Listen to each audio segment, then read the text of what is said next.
রাসূল সাল্লাল্লাহু আলাইহি ওয়াসাল্লাম কোনো নবজাতক সন্তানের মাথায় হাত বুলিয়ে দিলে মাথার চুল তাড়াতাড়ি বড় হয়ে যেত। বারাকা।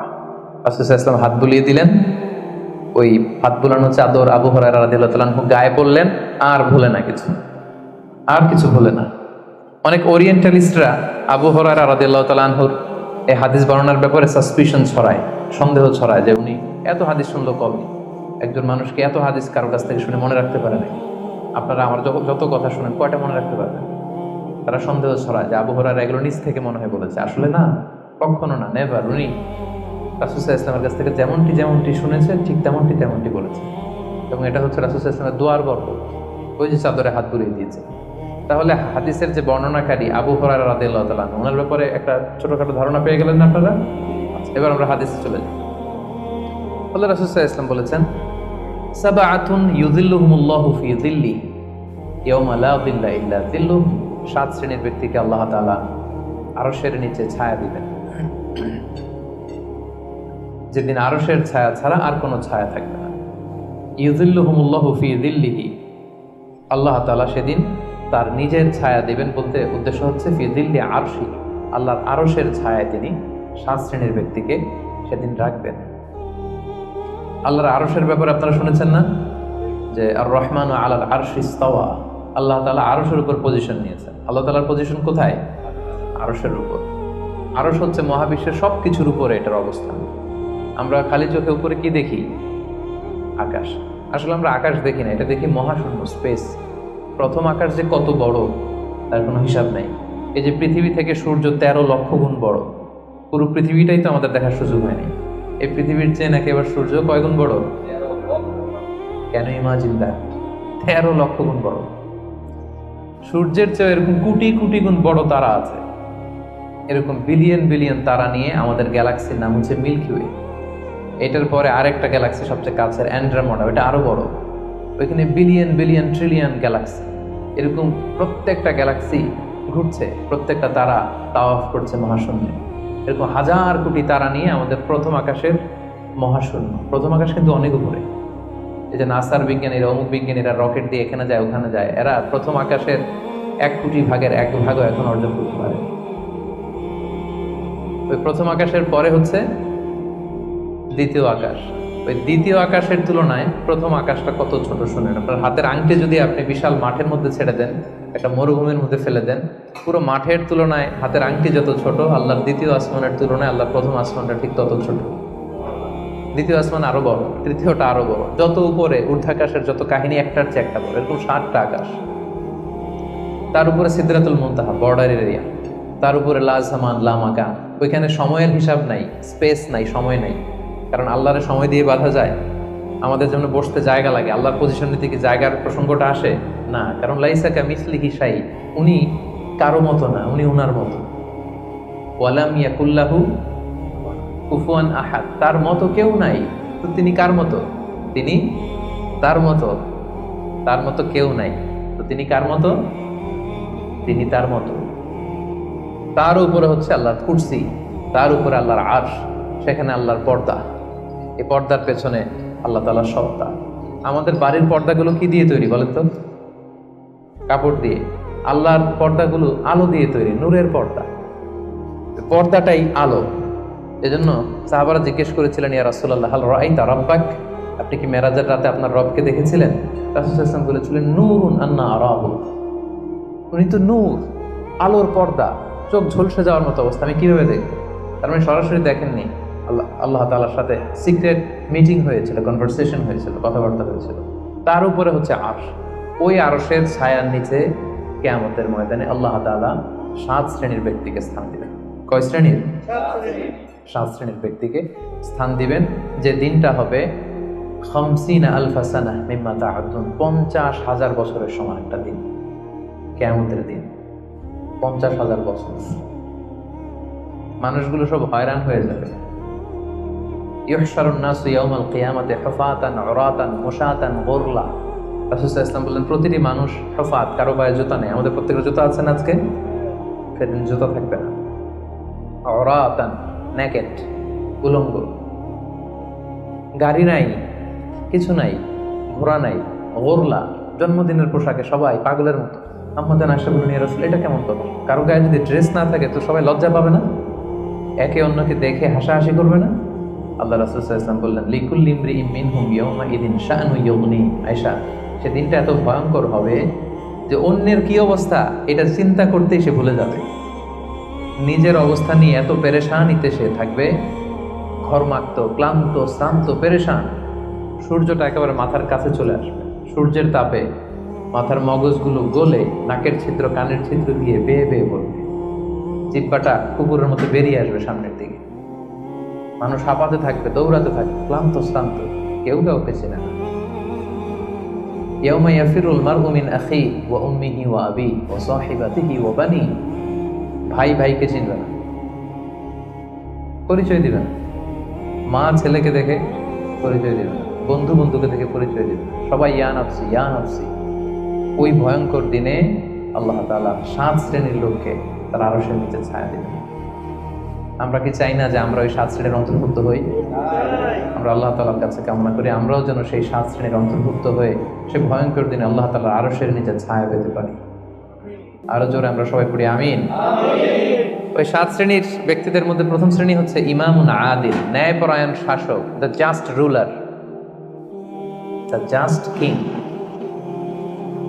যেই বাদশাহ, যেই শাসক, যেই কিং তার প্রজাদের প্রতি ন্যায়পরায়ণভাবে বিচার করে, ইকুয়ালি ট্রিট করে সবাইকে, কারোর উপর জুলুম করে না। কারণ আল্লাহ তাআলা জুলুম পছন্দ করেন না। আল্লাহ কি কারোর উপর জুলুম করেন? কিয়ামতের দিনের বিচারে তিনি কারোর উপর জুলুম করবেন? আল্লাহ তাআলা বলেন, ইন্নী হারামতু যুলমা আলা নাফসি, আমি আমার উপর জুলুমকে হারাম করেছি, ফালা তাযালামু, তাই তোমরাও তোমাদের উপর জুলুম করো না, খবরদার। আর যুলমু যুলুমাতুন ইয়াউমাল কিয়ামা, যারা এই পৃথিবীর বুকে কারোর উপর জুলুম করবে, এই জুলুমটা জুলুমাত হয়ে, অন্ধকার হয়ে তার কাঁধে চেপে বসবে কিয়ামতের দিন। সো আল্লাহ তাআলা প্রথম 7 জনের মধ্যে সর্বপ্রথম যাকে আরশের নিচে ছায়া দিবেন তিনি হচ্ছেন ইমামুন আদিল, just king, the just ruler, ন্যায়পরায়ণ শাসক, যারা আদালতের সাথে কাজ করে। ইন্নাল্লাহা ইয়া'মুরুকুম বিল আদলি ওয়াল ইহসান, আল্লাহ তাআলা এই আদালতের ব্যাপারে, জাস্টিসের ব্যাপারে সবসময় তিনি আদেশ করেন। জাস্টিস ভায়োলেট হয়, ন্যায়পরায়ণতা, ইনসাফ, এটা ভায়োলেট হয়, এটা আল্লাহ তাআলা কখনো চান না। যারা বিচার করার সময় ন্যায় বিচার করে, উভয় পক্ষের কথা শুনে, যারা রায় দেওয়ার সময় ন্যায়সঙ্গতভাবে রায় দেয়, যারা জনগণের ট্রিট করার সময় সঠিকভাবে ট্রিট করে, সেই ধরনের রাজা যারা, সেই ধরনের কিং যারা, রুলার যারা, তারা সেদিন স্থান পাবে। এটা শুধু আল্লাহর কাছেই না, তারা যারা জাস্ট রুলার তাদেরকে দুনিয়ার মানুষরাও পছন্দ করে না অনেক। উদাহরণস্বরূপ বলছি, ফর এন এক্সাম্পল, এই যে রেসেপ তাইয়েব এরদোগান, জাস্ট উদাহরণ, আরো অনেক ভালো ভালো রুলার আছে, আপনারা আরো ভালো বলতে পারবেন। তো এই যে তুরস্কের রেসেপ তাইয়েব এরদোয়ান, মুসলিম বিশ্বের বিভিন্ন ইস্যু নিয়ে উনি খুব কনসার্ন, চমৎকার চমৎকার উদ্যোগ নিচ্ছে। এটা আমাদের খুব ভালো লাগে না? আমাদেরকে অনুপ্রাণিত করে, আমাদেরকে উজ্জীবিত করে। ইভেন কি অমুসলিম রাষ্ট্রপ্রধান যারা এই জাস্ট রুলার, যারা সবসময় কি করে, ন্যায়পরায়ণতার সাথে মানুষের সাথে ট্রিট করে, তাদেরকে সবাই পছন্দ করে। কানাডার প্রধানমন্ত্রীর নাম জানেন আপনারা? এই যে জাস্টিন ট্রুডো, সে অমুসলিম, তাই না? খ্রিস্টিয়ান খুব সম্ভবত, তারপরেও তাকে সবাই খুব পছন্দ করে। কেন? He is a just ruler, তাই না?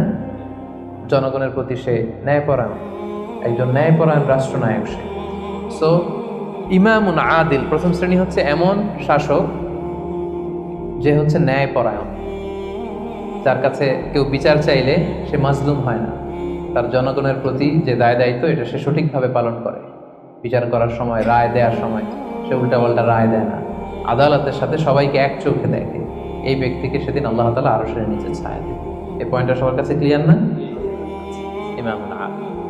2 নাম্বার হচ্ছে ওয়াশাবুন নাশাআ ফি ইবাদাতিল্লাহ, এমন যুবক যে যুবক তার যৌবনটাকে আল্লাহর ইবাদতে কাটিয়েছে। এখানে এই যে আপনারা যারা বসে আছেন বেশিরভাগই হচ্ছেন যুবক, বেশিরভাগই, সবাই তো যুবক। আমি তো বয়স্ক তেমন কাউকে দেখতে পাচ্ছি না, 2-1 ছাড়া, 2-1 তাও খুব বয়স্ক না, আমাদের কাছাকাছি বা কিছু বড় হবে, ঠিক কিনা? সাধারণত যুবক ধরা হয় কোন বয়স থেকে কোন বয়সে? লেটস সে 20 থেকে 40, তাই না? 20 থেকে 40, এই 20 বছরের সময়টা হচ্ছে একেবারে জীবনের সবচাইতে মাহেন্দ্রক্ষণ। এত শক্তি, সম্ভাবনা, টকবগে যুবক, যুবকদের মধ্যে আল্লাহ অনেক প্রাণ শক্তি দিয়েছে। এরা বিপ্লব ঘটায় ফেলতে পারে। এরা সময়ের গতিস্রোতকে পাল্টে দেয়, সাগরের স্রোতকে উল্টে দেয়, এরা বিপ্লব করে ফেলে, ইতিহাস রচনা করে, ঠিক কিনা?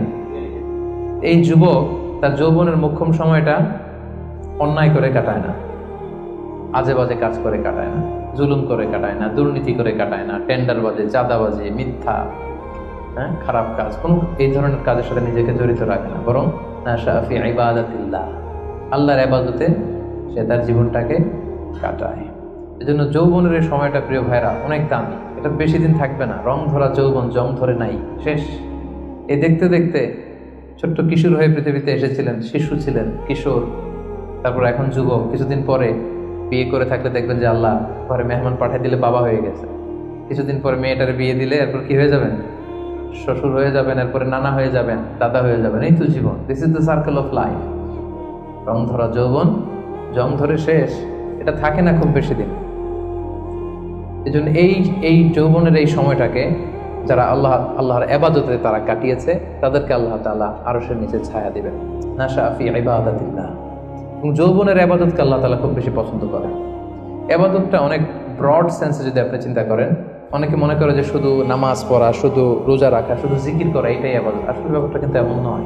মানব কল্যাণে আপনি যাই করেন, আল্লাহ তাআলার আদেশ পালনে আপনি যাই করেন, সবটাই ইবাদত, ঠিক কিনা? আপনি যদি রক্ত দেন, মুমূর্ষু রোগীকে বাঁচাতে রক্তের প্রয়োজন হয় না? আপনি যদি তাকে বাঁচাতে রক্ত দেন, এটাও ইবাদত।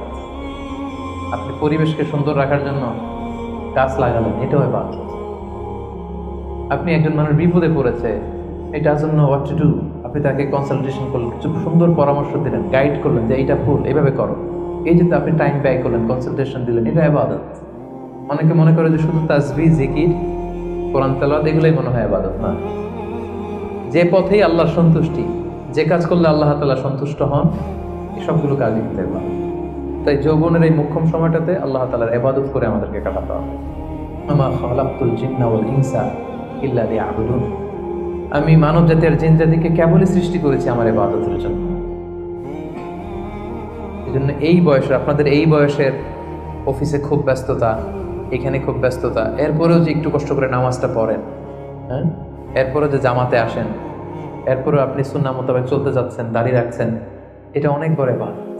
এটা আল্লাহ তাআলার কাছে অনেক বেশি প্রিয়। বৃদ্ধ বয়সের ইবাদতের চেয়ে যৌবনের ইবাদত আল্লাহর কাছে অনেক বেশি প্রিয়। এর কারণ হচ্ছে, বৃদ্ধ বয়সে ইবাদত ছাড়া করবেটা কি?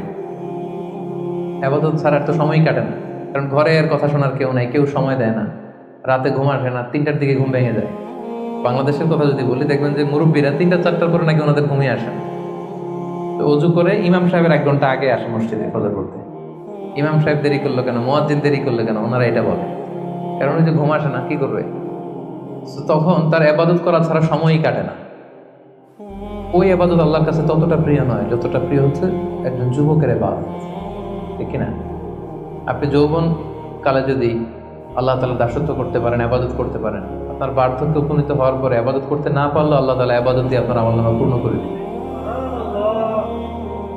আপনি ফজরের সময় উঠতে পারতেছেন না, কোমরে ব্যথা, ডায়াবেটিস ইত্যাদি ইত্যাদি, আল্লাহ বলবে যুবক অবস্থায় কি করেছিল ওইটা দেখো, ওই সময় যা করছে ওইটা লিখে দাও। এই জন্য আল্লাহ রাসূল সাল্লাল্লাহু আলাইহি ওয়াসাল্লাম বলেছেন যে এই যৌবনটারে কাজে লাগাও। আল্লাহ রাসূল সাল্লাল্লাহু আলাইহি ওয়াসাল্লাম বলেছেন 5টা বিষয় আসার আগে 5টা জিনিসকে কাজে লাগাও। তার মধ্যে একটা হচ্ছে শাবাবাকা ক্বাবলা হারামিক, বার্ধক্য আসার আগে যৌবনকে কাজে লাগাও। সিহহাতাকা ক্বাবলা মারাদিক, অসুস্থতা আসার আগে সুস্থতাকে কাজে লাগাও। গিনাকা ক্বাবলা ফাকরিক, গরীব হয়ে যাওয়ার আগে তোমার ধনাঢ্যতাকে কাজে লাগাও। ফারাগাকা ক্বাবলা শুগলিক, ব্যস্ত হয়ে যাওয়ার আগে অবসরটারে কাজে লাগাও। হায়াতাকা ক্বাবলা মাউতিক, মৃত্যু আসার আগে জীবনটারে কাজে লাগাও। এই জন্য যৌবনটাকে যেন আমরা কাজে লাগাই প্রিয় ভাই। এবং কিয়ামতের ময়দানে 5টা প্রশ্ন করা হবে, এই 5টা প্রশ্নের উত্তর না দিয়ে কোনো বনি আদম পাই নাড়াতে পারবে না, পা নাড়াতে পারবে না। এর মধ্যে প্রথম প্রশ্ন, আন হায়াতিহি ফিমা আফনা, তার জীবনটা সে কোন কাজে লাগিয়েছে। ও আন শাবাবিহি ফিমা আবলা, জীবনের মধ্যে যে যৌবন ছিল ওই সময় কি করছে, তো সে কি ইসলামের বিরুদ্ধে তার কাজ করেছে, হারাম কাজগুলোতে সময় ব্যয় করেছে, হারাম ব্যবসা করেছে, হারামের সাথে সম্পৃক্ত ছিল, ইসলাম বিরোধী গোষ্ঠীর সাথে সম্পৃক্ত ছিল।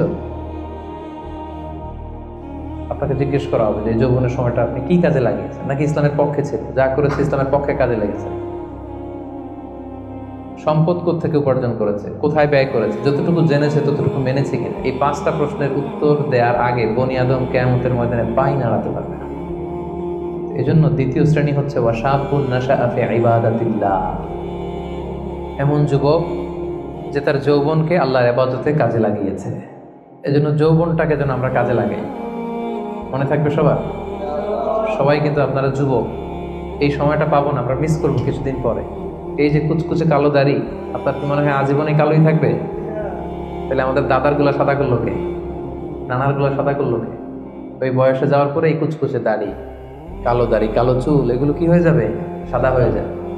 এটাই জীবন। সো সময়টাকে যেন আমরা কাজে লাগাই, আমরা যেন অন টাইমে জামাতের সাথে সালাতগুলো যেন আদায় করি, কোনো হারাম কাজের সাথে যেন আমরা সম্পৃক্ত না হই। খুব হিসেব করে করে আমাদের এই যৌবনের চমৎকার সময়টা যেন আমরা কাজে লাগাই। মনে থাকবে তো ইনশাআল্লাহ? 3 নাম্বার হচ্ছে ওয়ারাজুলুন কলবুহু মুআল্লাকুন বিল মাসাজিদ, এমন ব্যক্তি যার হৃদয়টা সবসময় মসজিদের সাথে ঝুলে থাকে, মসজিদের সাথে সবসময় লেগে থাকে, মসজিদের সাথে সম্পৃক্ত, মসজিদ ছাড়া আর কিছু ভালো লাগে না। এরকম কিছু টাইপ লোক আছে না? মসজিদ থেকে নামাজ পড়ে চলে আসছে বাসায়, কিন্তু মন ভরে আছে কই? আমাদের অনেকের যায় মসজিদে কিন্তু মন থাকে কই? বাড়িতে। উল্টা হয়ে যায় আর কি, উল্টা যেন না হয়। অনেকে দেখবেন যে জোহরের নামাজ পড়ে বাসায় আসছে, বাট মনটা পড়ে আছে মসজিদে। এই 3 নাম্বার ব্যক্তি হচ্ছে রাজুলুন কলবুহু মুআল্লাকুন বিল মাসাজিদ। 3 নাম্বার ওই ব্যক্তিকে আল্লাহ আরশের নিচে জায়গা দিবে যার হৃদয়টা মসজিদের সাথে লেগে থাকে। আর মসজিদ খুব ভালো লাগে। জোহর পরে বাসায় আসে কিন্তু মনটা পড়ে থাকে মসজিদে, ভাবে যে আসরটা পড়তে কখন যাব। আবার আসরের সময় যে যখন বের হয় মনে মনে ভাবে মাগরিবের সময় আমি কই থাকবো, আশেপাশে সূরাও থাকবে কিনা, মসজিদের জায়গা থাকবে কিনা, নামাজটা জামাতে হবে কিনা, একটা টেনশন, একটা পেরেশানি, সবসময় মসজিদের দিকে মনটা লেগে থাকে সবসময়। এই ধরনের লোককে আল্লাহ তাআলা সেদিন তার আরশের নিচে ছায়া দেবেন। একটা হাদিস আল্লাহ রাসূল সাল্লাল্লাহু আলাইহি ওয়াসাল্লাম বলেছেন যে মান গাদা ইলাল মাসজিদি আও রাহা আ'আদাল্লাহু লাহু নুজুলান ফিল জান্নাতি কুল্লামা গাদা আও রাহা। সকাল সন্ধ্যা যে ব্যক্তি সবসময় মসজিদে যায়, যতবার সে মসজিদে যাবে ততবার আল্লাহ তাআলা জান্নাতের মধ্যে তার জন্য স্পেশাল একটা অ্যাপার্টমেন্ট তৈরি করবেন, স্পেশাল একটা বানকুয়েট হল তৈরি করবেন। এই যে এরকম বানকুয়েট হল, যেখানে তার হসপিটালিটি, তাকে আপ্যায়নের জন্য ফেরেশতারা বসে থাকবে। আল্লাহু আকবার। এজন্য মসজিদের সাথে যেন আমরা আমাদের সম্পর্কটাকে গড়ে তুলি। যদিও এই কোভিডের কারণে মসজিদে যাওয়ার সুযোগ খুব একটা আমাদের হচ্ছে না। আমি জানি না আপনাদের এলাকাগুলোতে কি অবস্থা, যেতে পারেন না। আমি নিজেও অনেক দিন মসজিদে নামাজ পড়তে পারছি না। মাঝে মাঝে আমাদের ইউনিভার্সিটিতে যেতাম জুমার সালাতে, এখন সেটাও যাওয়া যায় না, সুযোগ নাই। একটা সময় ছিল অনেকে যায়নি, এখন মসজিদের দরজাগুলো বন্ধ। আমার মহতারাম মরহুম নানা শ্বশুর গোলাম সরোয়ার সাইরি নানা ইন্তেকাল করেছেন, আপনারা জানেন। উনি চমৎকার একটা আলোচনা করেছিলেন। উনি বলছিলেন যে হে যুবক, তুমি কি এখনো মসজিদে যাবে না? তুমি কি দেখছো না গোটা বিশ্বের মসজিদগুলোতে তালা ঝুলছে? কখন তোমার হুঁশ ফিরবে? আর কবে তুমি নামাজি হবে? এখন তো তুমি চাইলেও যেতে পারবে না, এখন তো চাইলেও যেতে পারছি না, ঠিক কিনা? একটা সময় যাই নাই, অনেকেই যায় নাই। এখন মন চাচ্ছে মসজিদে যে নামাজ পড়বো, তারপরও যাওয়ার সুযোগ নাই। এই যে মালয়েশিয়াতে প্রায় 1 বছর ধরে আমরা মসজিদে রেগুলারলি যেতে পারছি না। কিছুদিন অবস্থা ভালো হলে খুলে দেয়, তারপরে আবার লকডাউন, আবার MCO, মুভমেন্ট কন্ট্রোল অ্যাক্ট। তো চাইলেও কিন্তু আমরা যেতে পারবো না। এবং এই পরিস্থিতি থেকে আসলে উত্তরণ হবে কিনা আমাদের কোনো গ্যারান্টি আছে? নতুন আরেকটা করোনা ভাইরাসের ধরন পাওয়া গিয়েছে ইউকেতে, লকডাউন, সব ইন্টারন্যাশনাল ফ্লাইট ক্যান্সেল। ওইটা নাকি এই কোভিডের 10 গুণ বেশি শক্তিশালী। এটা যদি চারদিক থেকে হামলা করে, অ্যাটাক করে, আমরা যাবো কোথায়? একটা সময় মসজিদে আমরা যাই নাই, এখন চাইলেও যেতে পারছি না। যেন সম্মানিত ভাইয়েরা, আমরা আল্লাহ তাআলার কাছে দোয়া করি যে আমাদের এই কঠিন পরিস্থিতি থেকে আল্লাহ তাআলা আমাদেরকে উত্তরণ দিক, মসজিদগুলোকে আল্লাহ তাআলা খুলে দেওয়ার ব্যবস্থা করে দিক, আমরা যেন আবার আগের মতো মসজিদে যে আল্লাহ তাআলাকে সেজদা দিতে পারি। সো রাজুলুন কলবুহু মুআল্লাকুন বিল মাসাজিদ। 3 নাম্বার হচ্ছে এমন ব্যক্তি যার অন্তরটা সবসময় মসজিদের সাথে লেগে থাকে। দেখবেন অনেক লোক আছে মসজিদে গেলে ভালো ফিল করে, he feels good, he feels very comfortable. মসজিদে গেলে কেমন যেন একটা আরাম লাগে, শান্তি লাগে, প্রশান্তি অনুভব হয়, হয় না আপনাদের? মসজিদে গেলে অনেকের ঘুমও চলে আসে শান্তির ছুটে। মসজিদে জুমার খুতবা দেওয়ার সময় ঘুম আসে না অনেকের? কারণ ওই সব গুনার বোঝা তো মসজিদের বাইরে ফেরেশতারা রেখে দিয়েছে, এবার হালকা হয়ে পাতলা হয়ে প্রশান্ত চিত্তে মসজিদে ঢুকলে প্রশান্তের ঘুম চলে আসে। এই জন্য আমাদের কামনা, ইচ্ছা, বাসনা, আকাঙ্ক্ষা এমন যেন হয় যে আমরা যেন সবসময় মসজিদ কেন্দ্রিক থাকতে পারি। কাজী নজরুল খুব চমৎকার করে লিখেছেন, মসজিদেরই পাশে আমার, যাতে গড়ে বসে মুয়াজ্জিনের আজান শুনতে পাই। শুনেছেন না আপনারা? মসজিদেরই পাশে আমায় কবর দিও ভাই, যেন গড়ে হতেও মুয়াজ্জিনের আজান শুনতে পাই। আমার গোরের পাশে দিয়ে ভাই নামাজিরা যাবে, পবিত্র সেই পায়ের ধ্বনি এ বান্দা শুনতে পাবে। গোরাজাব হতে গুনাহগার পাইবে রেহাই। বলেন সবাই, মসজিদেরই পাশে আমায় কবর দিও ভাই, যেন গড়ে হতেও মুয়াজ্জিনের আজান শুনতে পাই। কত মুমিন নামাজি ভাই মসজিদাঙ্গিনাতে আল্লাহর নামের জিকির করে লুকিয়ে গভীর রাতে। আমি তাদের সাথে ওই আল্লাহ নাম জপতে চাই, আল্লাহর নাম জপতে চাই। মসজিদেরই পাশে আমায় কবর দিও ভাই, যেন গড়ে হতেও মুয়াজ্জিনের আজান শুনতে পাই। পড়েন আমিন। অসাধারণ চেতনা, হোয়াট ইজ স্পিরিট। ঢাকা বিশ্ববিদ্যালয়ের পাশে, সমস্ত কেন্দ্রীয় লাইব্রেরির পাশে নজরুলের কবরটা আজও আছে। আমি জিয়ারত করেছি একবার, যে পাশে মসজিদ, কেন্দ্রীয় মসজিদ ঢাকা বিশ্ববিদ্যালয়ের, তার পাশেই নজরুলের কবর। আজান হচ্ছে, লোকেরা দোয়া করছে, কবর জিয়ারত করছে। কি চেতনা ছিল, হৃদয় থেকে দোয়াটা করেছেন, আল্লাহ কবুল করেছেন, আলহামদুলিল্লাহ। রাজুলুন কলবুহু মুআল্লাকুন বিল মাসাজিদ।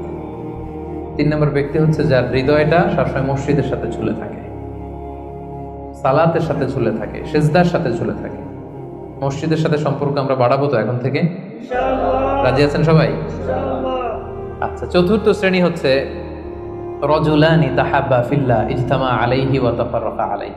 এমন 2 ব্যক্তি যারা একে অপরকে আল্লাহর জন্য ভালোবাসে, যারা একে অপরকে আল্লাহর জন্য ভালোবাসে। আল্লাহর জন্য ভালোবাসা, তারা যাই করে আল্লাহর জন্য করে।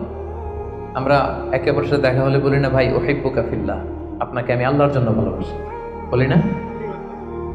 এই যে আল্লাহর জন্য ভালোবাসা, একে অপরকে আল্লাহর জন্য যদি কেউ ভালোবাসে, এই 2 জন লোককে আল্লাহ তাআলা সেদিন আরশের নিচে ছায়া দেবে। হাদিসে কুদসিতে আল্লাহ তাআলা সেদিন বলবেন, আইনাল মুতাহাব্বুনা বিজালালি, আমার জন্য একে অপরকে ভালোবাসছি তারা কোথায়? কোথায় তোমরা যারা আমার জন্য একে অপরকে ভালোবেসেছো, কোথায় তোমরা? আসো। আজকে উযিল্লুকুম ফি যিল্লি ইয়াওমা লা যিল্লা ইল্লা যিল্লি, আজকে আমার আরশের নিচে আমি তোদের ছায়া দিয়ে রাখবো। আজকে আমার দেয়া ছায়া ছাড়া আর কোনো ছায়া নাই। তাই আমরা একে অপরকে যারা আল্লাহর জন্য ভালোবাসবো, তাদেরকে আল্লাহ তাআলা সেদিন আরশের নিচে ছায়া দিবেন। সুবহানাল্লাহ পড়েন। আল্লাহর জন্য ভালোবাসা কি? যাকে দেখলে আল্লাহর কথা স্মরণ হয়, তার কথা শুনলে আল্লাহর কথা স্মরণ হয়, তার সাথে বসলে আখিরাতের কথা স্মরণ হয়, এমন বন্ধু। আরেকজন আছে, এর সাথে বসলেই শুধু হিন্দি সিনেমার গান, এর সাথে বসলেই শুধু হারাম আলাপ, এর সাথে বসলেই অপ্রয়োজনীয় কথাবার্তা, অন্যের গীবত, চুগলখড়ি, ব্যাকবাইটিং, এগুলো। এটা আল্লাহর জন্য তার সাথে সম্পর্ক নয়।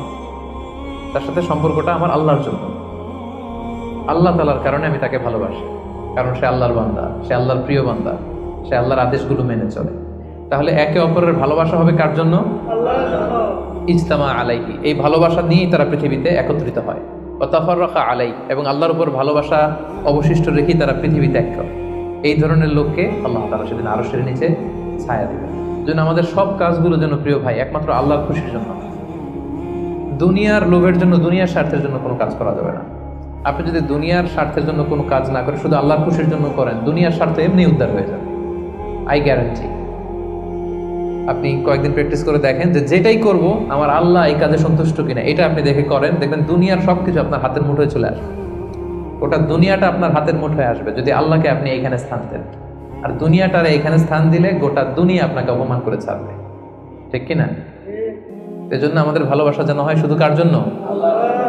আল্লাহ রাসূল সাল্লাল্লাহু আলাইহি ওয়াসাল্লামকে আল্লাহ তাআলা আদেশ করেছে, হে নবী আপনি বলে দেন, কুল ইন্না সলাতি ওয়া নুসুকি ওয়া মাহইয়ায়া ওয়া মামাতি লিল্লাহি রাব্বিল আলামিন। হে নবী আপনি বলে দিন আমার সালাত, আমার যাকাত, আমার রোজা, আমার হজ সবকিছু একজনের জন্য, তিনি কে?